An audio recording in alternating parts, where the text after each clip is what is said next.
반갑습니다. 노동자의 책에서 학개건입니다. 오늘은 여러분들과 함께 이게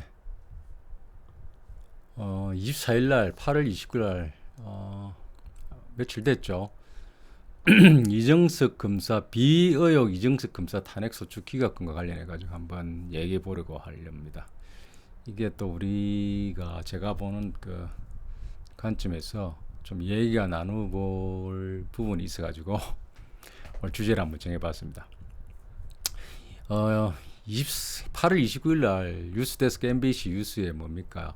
비의혹 이정석 검사 두 번째 탄핵 기각 수사는 지지부진이라는 제목으로 나오는데요. 어쨌든 헌법재판소에서 이게 탄핵이 기각됐습니다. 탄핵이 기각되고 나서 제가 그 뭡니까 MBC뿐만 아니라 JTBC도 그렇고 뉴스가 많이 나왔었죠. 탄핵 기각돼 두 번째 기각됐다고 나왔는데 제가 이게 뭡니까 그 뉴스들 중에 하나에 유튜브 뉴스들 중에 하나에 이게 제가 댓글을 달았는데 제가 뭐 이런 뭐 판결에 대해서 헌법재판소 판결에 대해서 좀 비판하면서 이 뭡니까 이게 임의재판이라도 도입해야 되겠다. 배심원제라도 도입해야지 이게 무슨 이런 판결을 내리고 있느냐는 댓글을 달고 나니까 웬 분이 또 제 댓글에 댓글에 이제 댓글에 댓글을 달았던데 판결을 뭐 법리와 증거로 하지 뭐 인민재판 뭐 이게 배심문제로 하느냐 이런 써놨더라고요. 그래서 제가 또 댓글을 달아드렸는데 아니 헌법위원회 헌법관들이 이게 판결을 갖다가 뭐 법리와 증거로 한다고 생각하느냐.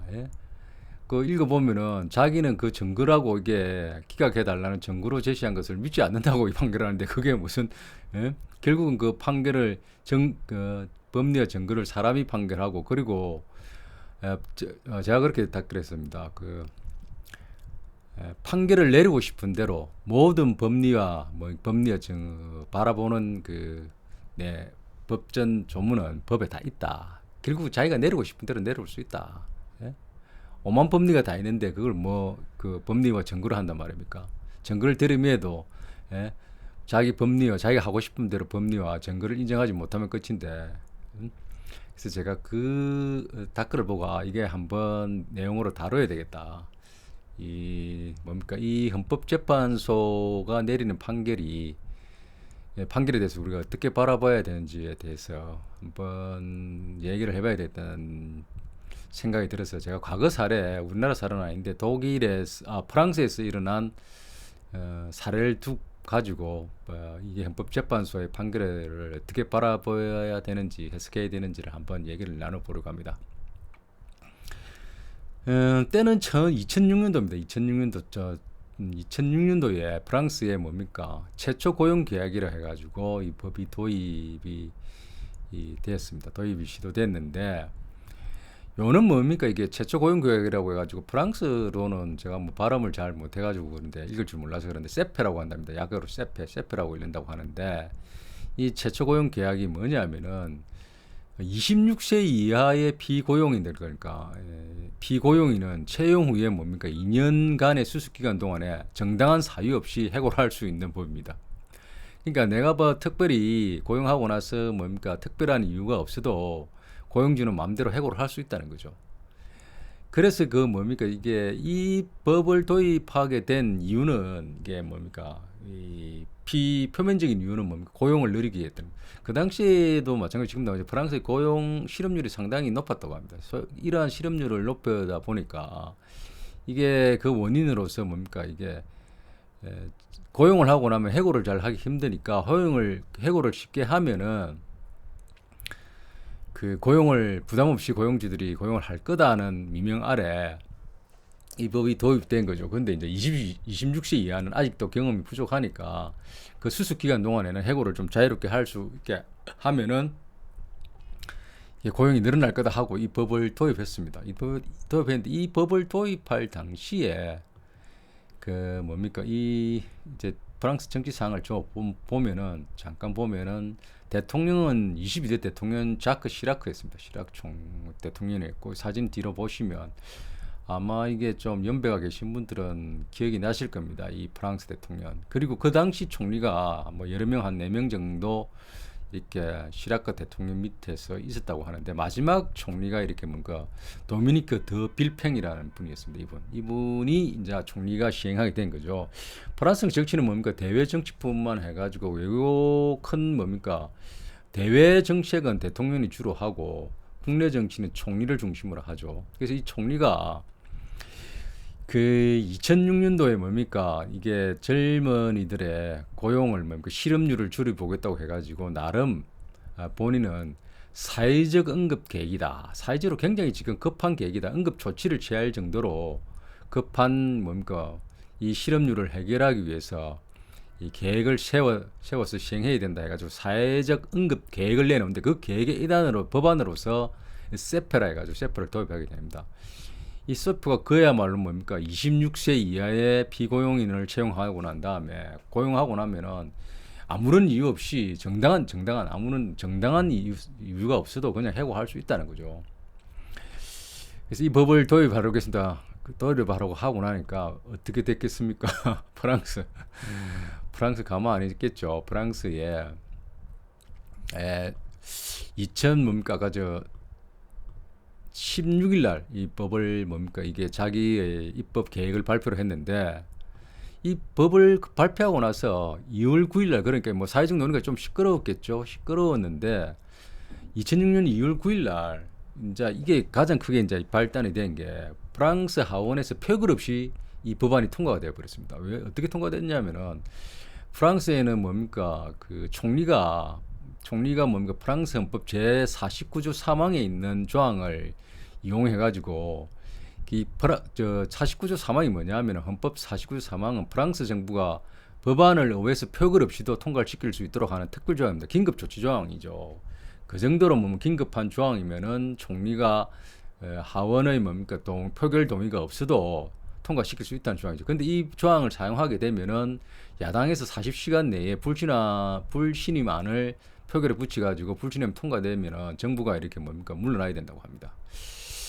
그래서 이게 뭡니까 굉장히 위험함에도 불구하고 이 조항을 이용해서 그 당시에 총리였던 이 더 빌팽 총리가 이 통과를 시켰다고 합니다. 근데 이제 그 당시에 그 하원이 보면은 제가 알기로는 뭡니까 이 정부 여당이 좀 더 많았던 거로 아는데도 불구하고 이 논의가 이게 토론을 붙고 표결에 들어가면은 자기 여당 내의 국회의원들도 이 법에 반대하는 사람이 있기 때문에 이게 확신을 할 수 없었던 거죠. 왜냐하면은 프랑스의 이게 뭡니까 국회의원 우리 쉽게 말하면 국회의원들은 이게 뭡니까 과거의 인력들이 굉장히 중요하잖아요. 자기 어떤 법안에 어떻게 했느냐에 대한 그런 것들이 자기 향후의 정치 생활에 굉장히 영향을 미치기 때문에 여당 총리가 낸 법안이지만 이게 동의할 수 없는 사람들이 많았던 거죠. 많았었고 그러니까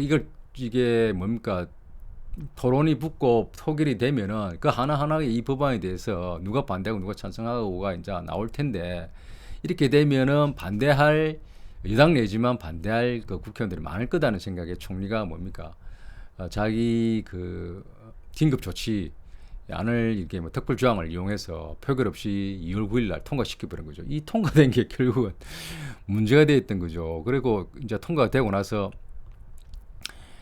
보면은 상원도 이 뭡니까 이렇게 통과되고 나서 비슷한 방식으로 이렇게 처리가 됐다고 합니다. 처리가 됐다고 하니까 이게 제일 먼저 반발하고 일어났던 사람이 누구겠습니까? 뭐 당연히 뭐 이게 노동과 관련된 노동조합 하시는 분들이 그리고 노동자들이 이게 프랑스의 노동조합에서 이게 반발하고 나설 거라는 건 예상이 되죠. 그런데 가장 먼저 이렇게 뭡니까 들고 일어났던 이 사람들이 이게 고등학생들하고 대학생이었다고 합니다. 이 법안이 하원에서 통과되자마자 고등학생들하고 대학생들이 시위가 시작됐다고 합니다. 왜냐면 뻔하죠. 왜냐 자기네들이 이제 사회에 나갈 텐데 사회에 나가자마자 26세 이하의 뭡니까 젊은이들은 계속 어떠한 이유 없이 해고를 당해도 그게 정당하다고 하면은 앞으로 본인들은 이 사회 나가자마자 뭡니까 해고될 게 뭡니까 뻔하지 않습니까? 뻔하죠. 그러니까 이게 제일 먼저 이제 들고 일어난 게 이제 고등학생과 대학생들이죠. 당장 이제 대학생들은 몇 년 내에 닥쳤고, 고등학생은 향후에 이제 뭐 대학을 나와서 대학을 안 가는 뭐 이렇게 고등학생들은 바로 사회 진출해야 되는데, 이게 26세 이하는 만약에 정당한 이유에서 해고된다면은 이게 그 뭐 거의 정규직이 될 가능성이 없죠. 그리고 26세 이하에 계속 해고시킬 수 있다고 하면은 고용주들이 누가 이게 정규직을 쓰겠습니까? 계속 26세 이하에 그 뭡니까 사람을 뽑아가지고 해고를 뭐 26세 되기 전에 25세 좀 26세 다 돼가면 해고시키는 게 뻔하죠. 이게 뭐 불을 보듯 뻔한데, 이게 고용을 늘리는 방법이라고 하는 이게 이런 핑계하에 들고 나온 이 법안 자체가 이게 참 이게 어처구니 없는 법안인데, 나중에 제가 뭡니까 우리나라 비정규직법도 제가 말씀을 드리겠습니다만, 어쨌든 핑계는 비슷합니다. 우리나라의 비정규직법이 통과될 때도 이게 고용을 늘리겠다는 명분이었습니다. 자, 그래서 이게 제일 먼저 들고 일어난 그 뭡니까 사람들이 고등학생과 대학생이었는데, 이 고등학생과 대학생들이 이 법에 대해서 들고 일어나자 뭡니까 이 프랑스 노동총동맹과 프랑스 민주노동총동맹, 그러면 CGT라고 하고 CFDT라고 하는데, 이 노동총동맹이 가만히 있겠습니까? 안 그래도 그 전에 시위를 했겠죠. 반대를 했겠죠. 그럼에도 불구하고 뭡니까 고등학생들과 대학생들 들고 일어나니 이 시위에 노동조합이 이제 동참하게 됐던 거죠. 이제 커진 거죠. 이제 커지는데, 그래서 뭡니까 이 과정을 보면은 2006년 3월 1일에 뭡니까 상원이 승인하자마자 이에 항의해가지고 13개 대학들이 뭐 휴업에 돌입했다고 합니다. 인정할 수 없다는 거죠. 이제 항의 표시로 13개 대학이 휴업에 들어가고, 3월 7일 날은 40만에서 100만이 전국 시위했다고 합니다. 시위로서 이 법을 폐지시켜라. 이거는 뭡니까 미래의 젊은이들에게 영원한 뭡니까 비정규직을 양산하는 법이다 하고 이게 시위에 들어간 거죠. 그러자 이제 야당도 이제 그 당시 야당인 사회당이 바빠진 거죠. 이 세페 법안에 대해 가지고 뭡니까 3월 14일에 헌법위원회에 제소를 했답니다. 이 법은 부당하다. 왜냐하면 뭐 이게 하원의 뭡니까 토론과 표결을 거치지도 않고 긴급적으로 뭡니까 이게 총리 긴급 뭡니까 조치 법안으로 통과된 법안이니까 이거는 헌법의 정신에 위배된다고 헌법위원회에 제소를 한 거죠. 이게 그리고 특히 청년 노동자들의 권리를 침해할 가능성이 굉장히 크다 하고 제소를 했다고 합니다. 그리고 나서 뭡니까 3월 16일, 18일, 23일에 전국 150만 명의 시위가 전국적으로 일어났다고 합니다. 이렇게 시위가 이제 전국적으로 이제 커지자 더빌팽 총리가 3월 27일 날 학생들하고 노동단체 이제 보완 논의하자, 좀 더 이제 보완을 하겠다 하는 제의를 했다고 합니다. 그렇게 하자 학생들과 노동단체가 단칼에 거절하면서 폐기해라. 이거는 말이 안 된다. 보완 어림도 없다. 폐기해라 하자. 하면서 그 다음 날은 3월 28일 전국적으로 파업을 했답니다. 100만 명 이상이 시위를 하고 했다고 합니다. 그러자 이틀 후에 3월 30일 날 헌법위원회에서 고용법이 이번 뭡니까 빌팽이 총리가 주도한 이 고용법이 합헌이라는 판결이 나왔다고 합니다. 합헌 판결을 내렸죠. 왜냐하면 절차적 문제가 없다. 이게 뭡니까 총리에 주어진 권한은 헌법에 정해진 대로 권한을 행사했고 상원을 거쳤기 때문에 합헌이라고 판결해줘. 이 합법 판결이 떨어지자마자 4월 4일 날 학생과 노동계하고 그다음 시민단체들이 수백만 명이 대규모로 거리로 쏟아져 나와서 이게 무슨 말이냐. 이 법이 뭡니까 이게 고용주들을 위하고 부르주아들을 위한 법안이 분명한데 이게 무슨 헌법의 합헌이란 말이냐. 이거는 헌법을 가정한 뭡니까 이 노동계와 뭡니까 이 민중을 수탈하는 법안이다. 도저히 참을 수 없다 하고 이 수백만 명이 시위를 했다고 합니다. 이거는 도저히 받아들일 수 없다는 거죠. 이 민중들이 생각하고 민중들이 받아들일 수 있는 게 헌법이지 무슨 헌법재판관들이 이걸 합헌이라고 때렸냐 하면서 가만히 있지 않은 거죠. 이 거리로 쏟아져 나와서 4일 4일부터 이제 시위가 시작된 거죠. 그야말로 전국을 뒤엎은 프랑스를 마비시키는 노동계와 학생계뿐만 아니라 수백만 명의 시민들이 동참해서 시위가 벌어지자 결국은 4월 10일 날 총리 더 빌팽 총리가 세페 법안을 폐기하고 수십조급을 발표하고 모든 이 법안을 업등구를 했다고 합니다. 참 재밌죠. 결국은 뭐냐면은 이게 이 헌법재판소의 뭡니까 이 판결이 그게 옳고 그르고 이게 상관이 없다는 겁니다. 이게 뭐냐면은 결국은 그 나라의 민중과 대다수의 국민들이 동의하고 이해하는 법안이 뭡니까 판결이 나야만이 그게 헌법의 정신이 맞는 거지. 그게 몇 명이 앉아가지고 자기네들이 법전 TV 보고 뭐 하고 예? 그렇게 내린 판결은 결국은 뭡니까 헌법 정신이 아니라는 겁니다. 누구의 계급을 대변하는 거지. 그게 무슨 헌법 정신이냐는 겁니다. 제가 저 앞에도 말씀드렸듯이 우리 법전에는 예? 판사들이 뭐 대법관이든 헌법재판관이든 본인들이고 내리고 싶은 모든 법리가 다 있습니다. 그 법리를 어떤 걸 선택하는 거죠. 그리고 그 증거와 모든 자료들이 자기들이 받아들이냐 안 받아들이냐에 의해서 결정이 나는 거죠. 그게 무슨 뭡니까 헌법 정신이란 말입니까? 헌법 정신은 국민들이 그 판결을 받아들이고 동의할 수 있느냐는 겁니다. 동의하면 헌법 정신에 맞는 거고 동의하지 못하면 헌법 정신이 위배되는 거죠. 예? 대리권자들이 잘못 판결한 거죠. 그래서 그 헌법재판은 뭐 헌법위원회든 대법관이든 거기서 판결했다고 해서 받아들이면 안 되는 겁니다. 그 제가 말씀드린 게 싶은 게 뭐냐면 받아들이지 말고 뭐 어떻게 해라 시위해라는 말이 아니고 우리가 기억해야 되는 거죠. 기억.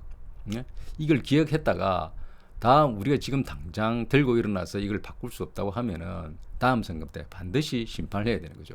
그리고 다음 헌법을 바꿔서라도 다음 공화국 때 이 헌법을 바꿔서라도 반드시 뭡니까 이러한 판결을 내린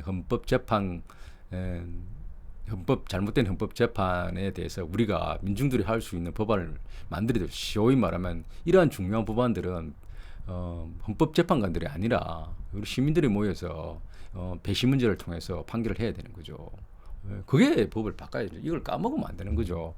몇 명이 앉아가지고 소위 헌법재판관이라는 타이틀을 붙인 몇 사람이 그 자기네들이 맞다 판결한 것이 옳다고 그걸 동의하면 안 된다는 겁니다. 그게 무슨 모든 대다수의 사람들이 절대 다수의 사람들이 동의를 하는 그 판결이 나왔을 때 헌법 정신에 맞는 겁니다. 그게 틀리면 대부분 사람들이 동의하지 못하면은 누가 판결하든 그거는 헌법 정신이 위배되는 겁니다. 위배되는 거죠.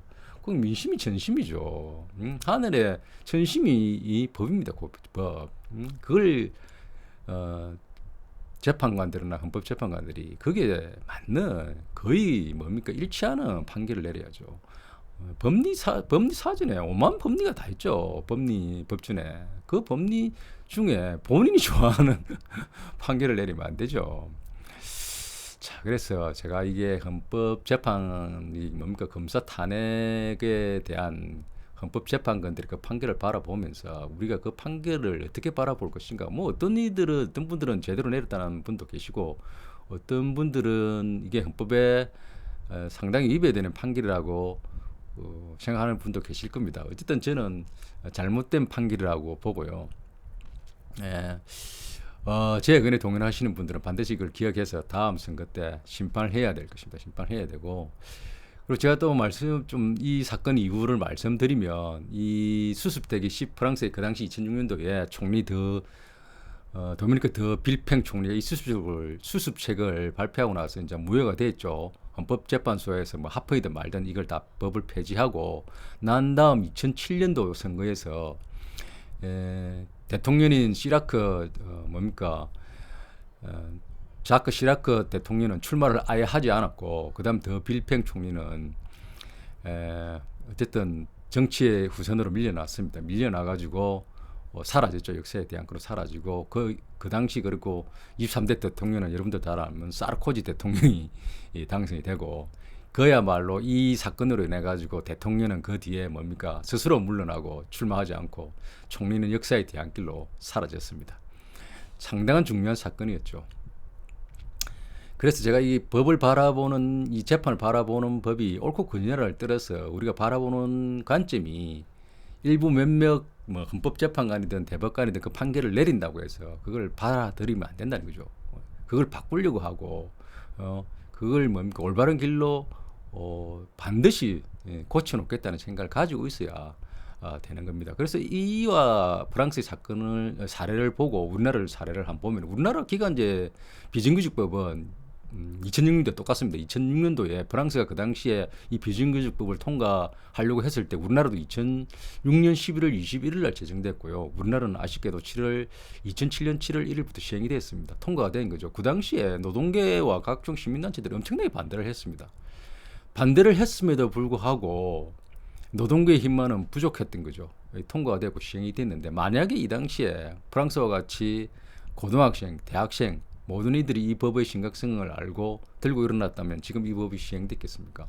지금 대한민국에 왜 이리 많은 비정규직과 청년 고용 실업률이 늘어났냐면 이 법에 그 당시에 이게 뭡니까? 이 비정규직법이 시행될 때 우리가 우려했던 겁니다. 노동계에서 엄청나게 우려했고 시민단체도 우려했던 사항이 지금 뭡니까? 10년이 더 지났죠. 10년이 되는 이 상황에 거의 비정규직법이 뭡니까? 사회에 뭡니까? 이제 거의 이 사회 모든 곳에 존재하고 실업이 늘어나고 비정규직이 만연해 있는 사태를 초래한 것이죠. 그 당시에 이게 뭡니까? 법은 참 이게 분명한 그 골때립니다. 기간제 및 단시간 근로자 보호 등에 관한 법률이라고 해가지고 보호하는 법률이랍니다. 보호하는 법률이라고 하면서 이게 계약 기간을 제한하고 있죠. 뭡니까?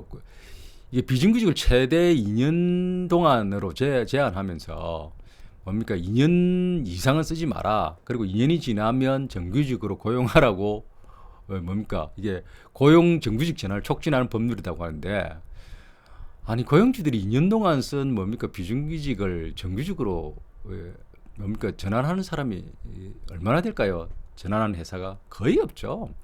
2년 되기 전에 또 해고하고 또 비정규직 또 써죠. 네? 차별 금지하라는데 차별 금지 안 합니까? 왜 우리나라가 정규직에 목숨을 겁니까? 제 개인적으로는 비정규직 제도에 대해서 반대하지 않습니다. 계절적으로 그리고 단시간 노동자 노동이 필요한 곳은 꼭 써야 됩니다. 써야 되는 거지. 그 비정규직을 사용해서 꼭 필요한 부분에 쓰라는 것을 반대하는 게 아니라 임금 차별에 대해서 반대하는 거죠. 그런데 이 법 만들면서 뭡니까? 차별 금지하는 조항이고 정규직으로 전환 촉구하는 내용이고 뭐 고용 안정성을 강화한다. 그다음 계약 기간을 제한한다. 이 전부 다 반대로 되지 않았습니까?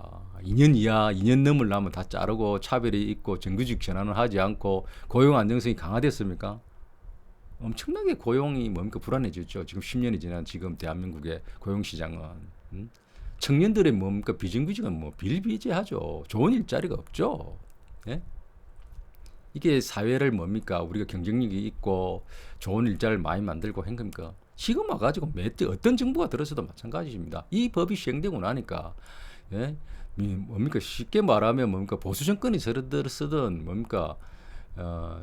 뭡니까? 좌파 정권이 들어서든 똑같습니다. 똑같죠. 이 문제를 해결하지 못합니다. 이 법이 시행되고 나면 정말 되돌리기 힘듭니다.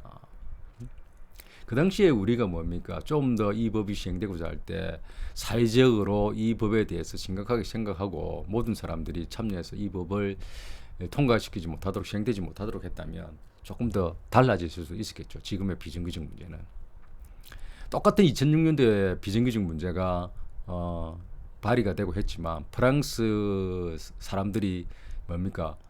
이 법에 대해서 비정규직에 대해서 대처한 것과 뭡니까? 대한민국이 대처한 것은 180도 달랐죠. 결국은 이 법을 시행하고 제정하고 만들고 그리고 이 법을 합법이라고 하는 그것이 뭡니까? 그 법이 합법이라고 해서 끝난다는 게 아닌다는 거죠. 그 사회를 살아가는 구성원들이 받아들이지 못하는 법이라면 절차적으로 합법을 했다고 하더라도 그는 시행되면 안 되고 받아들여서도 안 되는 거죠. 그래서 지금 보십시오. 이게 법만 가지고 뭡니까 하게 되면 아마 그 지금 윤석열 정부가 하는 의료 개혁의 법안도 사실은 뭡니까 이 법률적인 절차적으로 따진다면 뭐가 문제야 할 결론에 도달할 수 있습니다. 지금 하고 있는 의료 개혁이 당연히 대한민국 의료 뭡니까 의사들이 늘어나야 된다고. 지금 의료인이 부족하다고 해서 늘어나야 된다는 것에 대부분은 찬성하고 있죠. 그러나 이러한 뭡니까 그 과정이나 절차에 대해서 우리가 심각한 문제를 이의를 제기하고 있고 사회적 문제를 일으키고 있죠. 이에 대해서도 만약에 이 절차적 문제만 가지고 국민들의 대다수가 받아들이지 못하는 부분을 법에 무슨 문제가 있냐고 하면 지금 사실은 진행되고 있는 것도 아무런 문제가 없는 거죠. 자, 그래서 제가 말씀드리고 싶은 것은 이 이정석 검사의 비위 행위를 바라보는 뭡니까 제소를 했는데 이 검사들에 대한 이 탄핵에 대해서 헌법재판소가 각종 이유를 대면서 이게 기각을 시키는데요. 이러한 그 헌법재판소의 기각을 우리가 받아들여서는 안 된다. 이게 지금 시행되고 이정석 검사가 다시 복귀돼서 근무를 한다고 해서 우리가 이걸 받아들이고 할 수 없어 하면 안 된다는 거죠. 반드시 이러한 뭡니까 내용들은 고쳐져야 되고 다음 선거에서 심판하고 필요하다면 헌법을 고쳐서라도 새로운 공화국을 세워서라도 이 헌법재판소가 국민의 뭡니까 생각과 다르게 재판한다고 하면 헌법재판소의 권한을 다시 시민들에게 가져와서라도 제대로 시민들의 생각이 정서가 반영되는 판결을 내릴 수 있도록 해야 되는 거죠.